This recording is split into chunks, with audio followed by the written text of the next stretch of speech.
talk. It's Good time. good morning. Good It's Friday and morning. you're Do here that. with Okay, we us. have to go live. We are here. It's Friday. It's the Friday grief chat. Deb's got a little There bit of a delay we with the go. internet, I think from the frozen north. But we welcome you to be here for being here today, and we have lots to talk about and lots of things to talk about coping because it's continuing to be one of those weeks, one of those years, kind of one of those centuries at this point. How are you, my friend?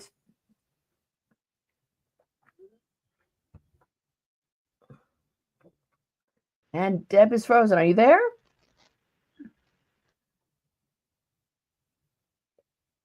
Deb is frozen again. Can you hear me now? I can now.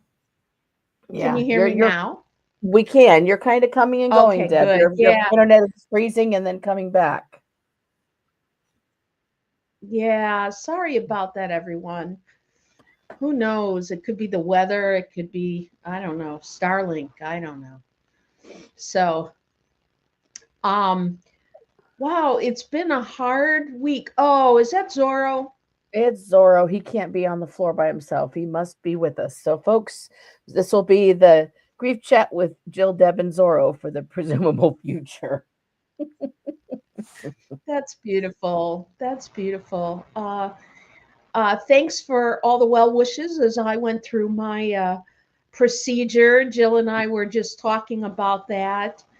You know, I don't know about other people, but for myself and what I observe from family members and even from former patients, 24 hours after anesthesia is a weird day. And Yes. yeah, I was so weepy and I was so feeling all the feels. And I think it's a stress response. And I had it all, even every day this week. So thank you for those that checked on me. You know, I this week a friend of mine, I said, "How are you doing?" And that was today because he was been checking on me. "How are you doing?"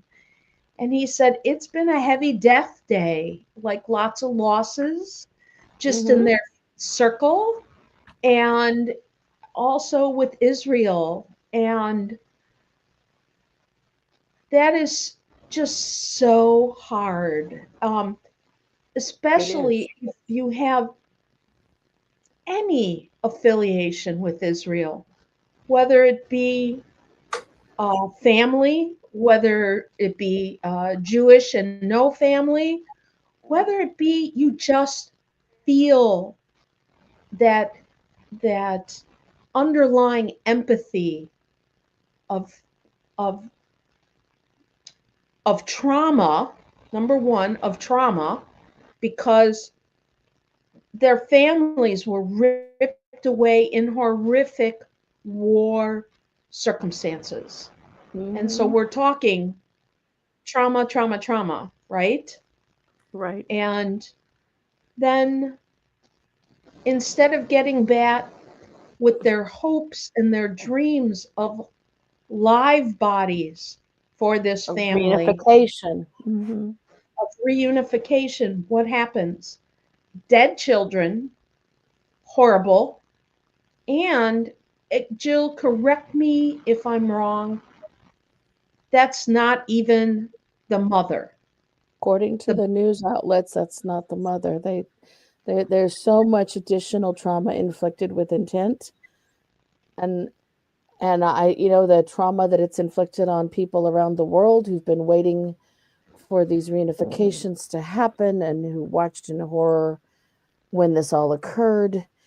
And it's also then causing additional trauma for folks who align with those who are in the Palestinian areas because they have certainly faced significant trauma, and there's just no good from this, but the immediate trauma of those little faces is capturing the hearts, the minds, the fears, the incredible grief Right. for those affiliated with Israel and Judaism, and I'm sure with others.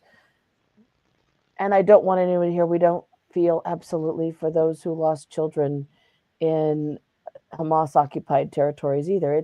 That's right. It's horrific all the way around, but yesterday was intentional trauma and intentional parading, and that was completely unnecessary. You don't do that when you are repatriating someone who has died, That's right. right? And and the trauma, the dysregulation Hmm. of people who have had children die of any age. Right. It From is any reason. for any reason. Hmm. And Because an adult child has died too in that family, that's right. right? Right. The And so daughter, there's all or of we that. don't know. Right. And with that, if you contrast that to, say, the returning of those who died in the American Airlines crash here in DC, where there's, families are gathered at airports and they're doing water cannons and all of that. And that should happen, but it was done with dignity, and this was done with the intent to horrify people. It And was. there's been enough horrifying.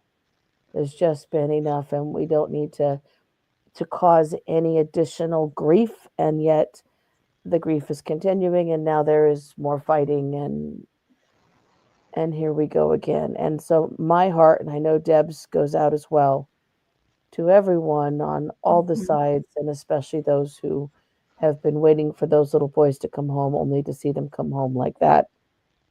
And Mhm. nobody can stand by and watch a child be killed, and it doesn't matter where that child is That's and right. what the circumstances are. Nobody should stand by and watch children be harmed or killed.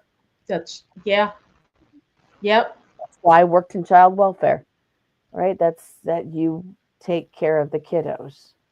That's right. And That's right. and I certainly don't have all the answers, because it doesn't sound like anybody likes the answers. And everyone has to settle something, everyone has to give a little, and that's an area where nobody can give because of deep and abiding history and roots and belief systems and traditions, and yet Yeah. right now it's two little red-headed boys That's and right. supporting the families. Yeah. It's and if anybody makes a suggestion or whatever,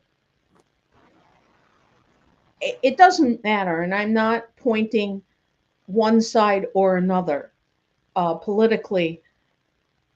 People's defenses are up. They don't want to hear it. They want this. They want that. They want this fix. They want this fix now. And, or, don't talk to us about it because you don't know. Or, we suffered in silence. It's been us. You, I mean, the arguments just are Right overwhelming now, to me, Jill. just check on those who are But you impacted. can. Just check in, tell them you're thinking about them. Mm-hmm. Express your sympathy. There's not a lot you can't make this better. Like every loss, we can't make it better, That's right. but That's we right. can take care of one another. We can support the primary grievers, and there are a lot of them, because these losses represented a lot and represented a history of losses as well. Mm-hmm. And it's kind of feels like a bad umbrella coming down on top with everything inside it. Exactly. That's how it feels. And even, uh, you know, this past week, looking at some things on Facebook, looking at things in my own life, looking at listening to what others are saying, in some ways it feels harder and harder to talk to people about non-judgment, because just like Israel and the Palestinians, there is history, and whatever one's own history is, that is the story you tell yourself. And the other person might not agree. Well, I didn't see it that way.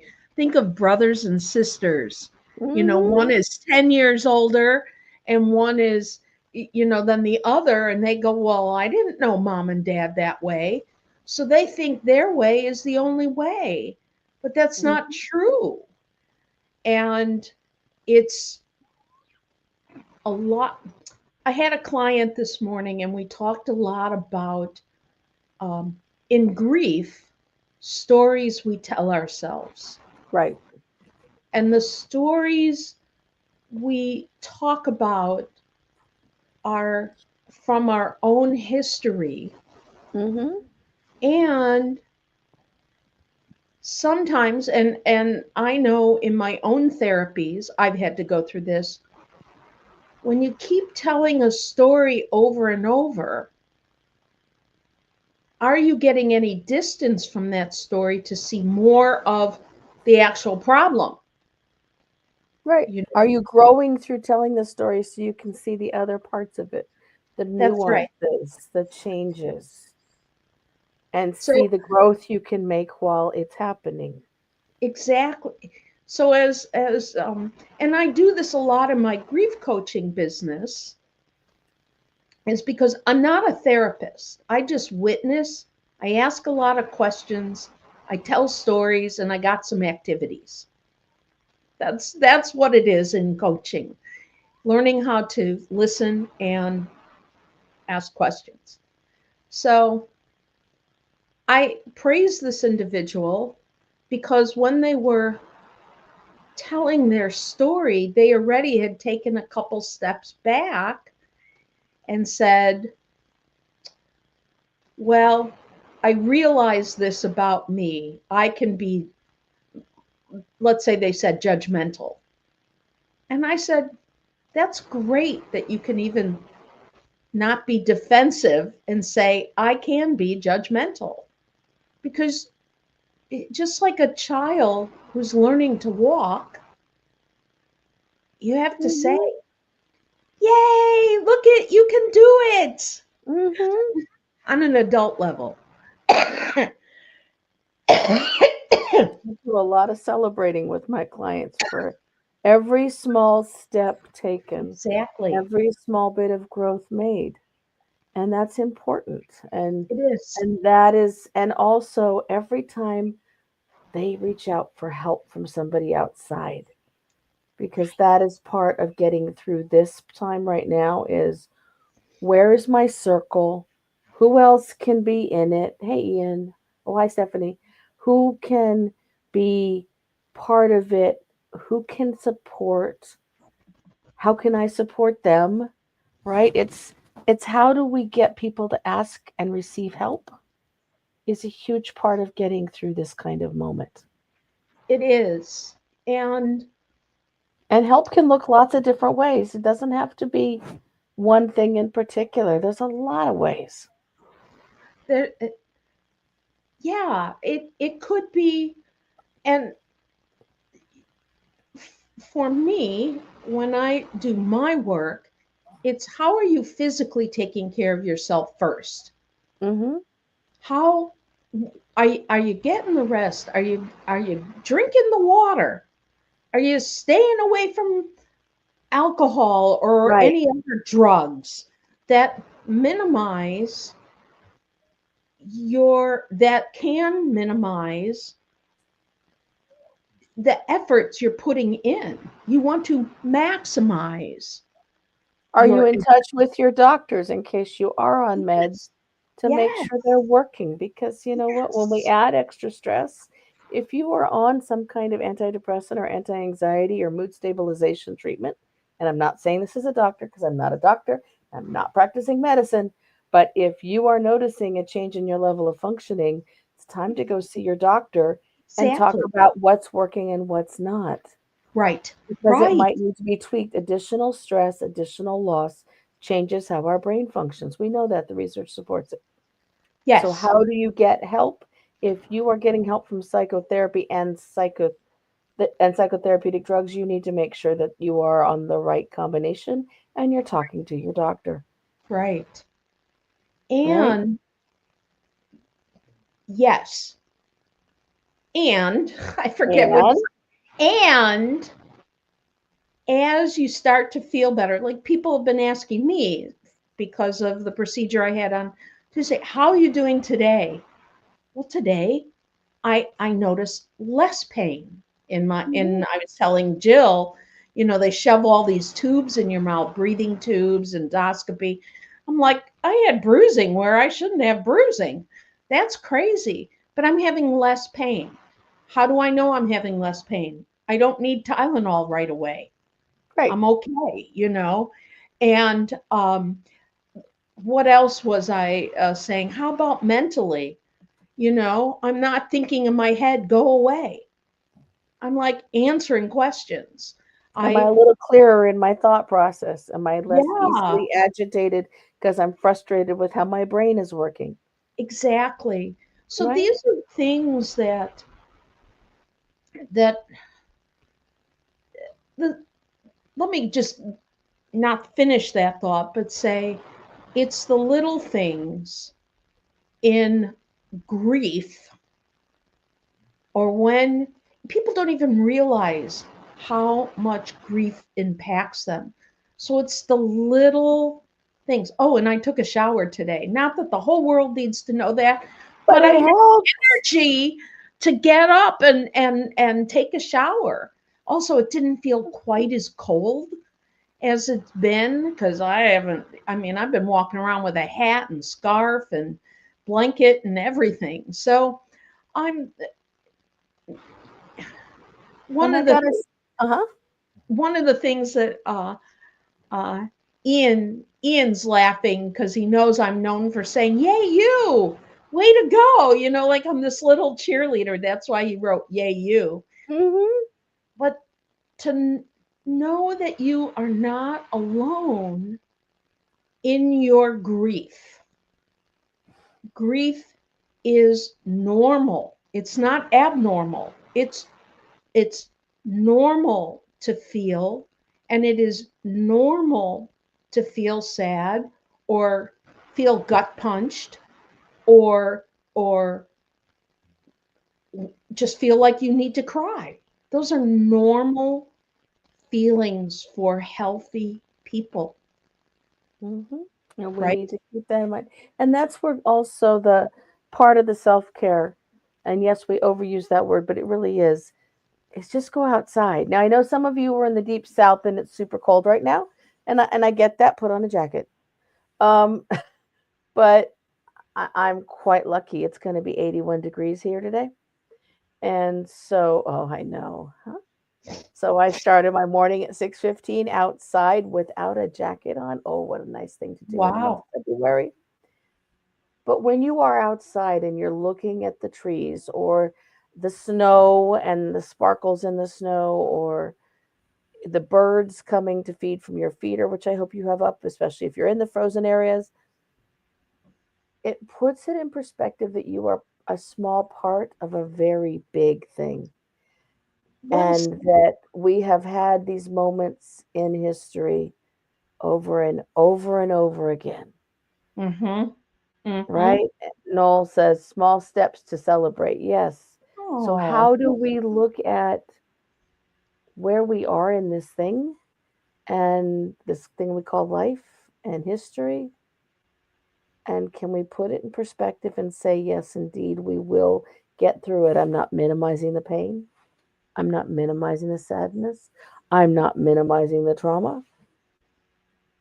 But others have done this before, and we've done this before. Those of us who have a few years of tread on our backs, right? You know, We can do it again. my neighbor came over because in a text conversation, this is a good friend. she noticed I started talking about feeling judged, which is not something I usually, but I said I just didn't want to feel judged by, and she must have wrote something else. But next thing I know, she's at my door. She goes, "You never write like this. You need, what's going on?" And that was like, oh my goodness. And so my husband and Donna and myself, we're sitting in the kitchen, but we can see out our back, and all of a sudden we all stopped conversation when I said, "Oh, there's another deer." And so we started talking about how fortunate we are to see wildlife Yes. in our backyard, because you're right. You're part of another, you're part of an ecosystem. You're part of something else. When you see the birds, you're part of something else. Right. When you see any other kind of life, maybe it's, in your case, maybe it's a caterpillar or something on a leaf. That's a whole nother world, because there are other worlds besides The the ones in our mess head. we see. That's right. That's right. And what's Yes. in our heads, it Right. takes you out. You know, art is another world. And just going there for a little bit, I fun brought these TV. just because, Oh, you right? finally did. Oh, yes. Colored. Colored pencils, right? Oh, I like, I'm going to reach here. This is a friend of mine. He's another cartoonist and drawer, and his name is Oren Taylor. And he draws the weirdest stuff, you know, and it just, looking at an art book. Yeah, Oren, I'm actually giving you a plug on our thing. So Oren Taylor Art, and you know, just looking at something else. That's why when people have anxiety attacks or panic attacks, Mhm. what do we tell them? Touch 5 things, right? Am I going right? Right. Touch, Touch, look, smell. Mhm. yes. Because there is a world outside of your head and your body, as Right. real as it feels inside. Mhm. I Yeah. had somebody recently who was in the middle of emergency procedures, and one of them was going to involve um, some difficulty and some just pain, not discomfort. But part of it was they couldn't breathe well. So I said, and we're texting because they can't talk. I'm like, so I'm not going to tell you to breathe deep. That probably wouldn't be a good idea. But I can tell you to take yourself to wherever you choose that feels good, that has no negative connotations, and plant yourself there in your head. So while Mm-hmm. they are doing what they're going to do, you're going to be there. And the more it hurts, the more you're going to dig deep into where you want to be. Right? You can take literally use dissociation as a coping skill if you need to. Because we all know we use disassociation, right, Mhm. to put us in a tailspin, Right. or as a result of a trauma, right? We And go we can someplace use it else. for the good. Right. That's right. But this is mindful, right? Mhm. I'm going to think of pleasant things. Right. Or And mhm. there's, did, we've all seen people do this when someone else is talking. Mostly my neighbor's husband does this when I start talking about medical or private things, which makes me want to annoy him more. But he goes, la, la, la, la, la, la, la, or that means too much information. But he'll just stick his fingers in his ears and start going, la, la, la, la, la. You can leave, dude. It's fun to annoy him. Right? So, I yeah. gotta say, Zorro is probably the best example of getting your needs met because Zorro is absolutely skilled at scratching your leg until you pick him up, barking incessantly until someone pays attention to meeting his needs. If he's hungry, he goes to his bowl and he barks until it is refilled. And if he needs to be held to go to sleep, he's currently snoring right now, folks. Great. Then he demands to be picked up and then he settles and goes to sleep. That's right. Humans could learn a few things, right? Right. And the minute he wakes up, he has to pee, which is entirely human too, right? So you gotta learn from the littles who can teach us some things. Children tell us in their actions that when you're Mm, tired, get cranky, because then somebody will hopefully give them a pat on the head and find them a place to take a nap or to settle, or to give them a mhm, coloring book or a snack. Right? That mhm, we can mhm. find ways to get our needs met when things are tough. And there's Right. absolutely everything right with asking to get your needs met when things are tough. Yes. Mhm. And you are your own adult. Mhm. You are your own adult. Take care of yourself as you would a small child, because sometimes we are all our own small child. We are. Yeah. And if you can't do a breathe deep moment, you can do a tap moment. You can do an we- imaginary visit moment. You can dissociate in a positive, not a negative way. Make sure you can come back. You can find someone to give you a hug. You If could you don't drink have a some water. someone, find a dog or a cat to hug. You can drink cold water or warm water, right? Right. Exactly. We have Uh, one oodle who needs warm water and one who needs cold. I am happy to do all the serving. I should probably get them each their own martini glasses for their water, right? oh, yes. Yes. That I would think be so. it. Oh my gosh.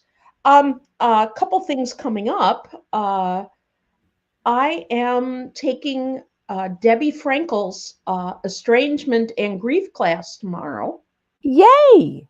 I am. So I'll be able to bring back more information and things like that for our listeners. I'm very excited about that. And also Wonderful. my own practice. I love that. Jill and And I, Debbie is so skilled. She teaches at Pepperdine. She's a dear oh, friend that I don't see enough. uh-huh. And she's her classes are priceless. They really are. I'm excited to be on there. And you know, it's I love adding to my own, I'm going to call it practice, because I'm constantly practicing. There Hmm. is what how I started off, 5 years ago is not where I am now. Right. I'm in a different place. I use different tools, and I listen differently from 5 years ago. We So, all learn. I have learned so many invaluable lessons from Deb. It is incredible. I use her material that she has taught me in my sessions. I'm also now reading the book by the Bishop of the Washington, D.C. Episcopal Church mhm. groups. It just came out, and don't you know, it's about courage in the face of moral questioning, but it's deeply rooted in loss and and Wow, and good. being honest about losses that you cause and pain that you cause, and in forgiving the pain that others inflict, and finding ways to make better choices throughout life based on those lessons. I've only read the first two chapters, which for me is a lot because with long COVID and my brain injury, that is a lot, honestly. Mhm, mhm. And it's an excellent book. So if you can find a good book to cuddle up with, if you're someplace cold right now, a fire and the fireplace, if you're allowed to have Mhm. wood fires, right? Because we're not in California, um, you can find a book to read, right? Well, I think Oh coming my up, gosh! Look at that cough. well, it is what it is. That's what I say. Mhm. What else is coming up? Um, Both of us need to sign up Right? for our own conference that Jill and I will be speaking at International Death, Dying, and Bereavement. Death, grief, and bereavement. Grief and bereavement. Yes, thank you. So we'll be doing that in June. I have a humor conference coming up where humor and loss. And thanks, Deb Rickmeyer. She's another good egg here. I so appreciate Deb. Deb is one of our congregants that moved away, and also a foremost worldwide saxophone instructor. Oh my gosh. Yeah, Deb has some music that is literally out of this world. I just love it. All these artists today. Oh my goodness. Right. And I just put up the information about the conference. It's a yes, wonderful thank you. conference, and it's not just grief professionals. Right. It's right. people. People. It's chaplains. It's therapists. It's coaches. It's people. We have just people wanna learn from all more. faith walks. It's a place to learn from one another, a place to gather. It's in scenic La Crosse, Wisconsin, which is bar none one of the cutest little towns you ever did see. And it's right Okay, on the Jill- Mississippi River. Jill And loves their ice cream. oh, the Pearl for ice cream is Oh my gosh. amazing. I know. And the antique stores are fun, and the people are great. And there are more bars per square inch than any town in the United States of America. And if you've not been out to a bar with a bunch of grief people, you've not lived. Even though probably half of us live sober, it's still a fun thing to do. And they have gluten-free pizza. It's kind of the best thing ever. So first week of June is always reserved for La Crosse. It is. It is. Mhm. Anything else? Jill, I think in the upcoming weeks, maybe we can take some of our best grief books Yes. and do like a little, this is why I like this book. All right. Throw down. We'll each bring one next week. Okay, that sounds great. I have dibs on Steve Leader.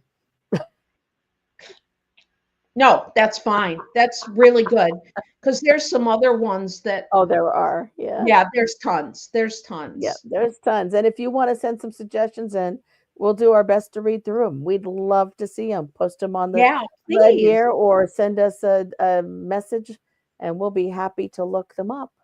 Absolutely. Yeah. Oh, and do them in a future program. Right. Now, the first Friday in March, I will be, sadness of sadness. I will be, no, not, it's coming up. It's not that soon. I will get the date. But there will be a Friday I'll be absent because I'll be speaking in Monterey Bay, California, at a beautiful hotel on the water, literally over the water. Jill will post a picture. I will post a picture. Deb will host the show because I will be one with the critters. I love the it. California State Judges Association. Yes, yes. Okay, All have right, fun this everyone. weekend with my friend Debbie. Both my Debs in the same room. I'll tell her you say hi. Please do. Everyone have a restful weekend. Go outside or stay inside and stay warm. Drink your water, drink your tea, take care of yourself. Look at your dog, even if he's blind, and take good care of you. That sounds great. Bye, everyone. Thank you Bye, for listening. everyone.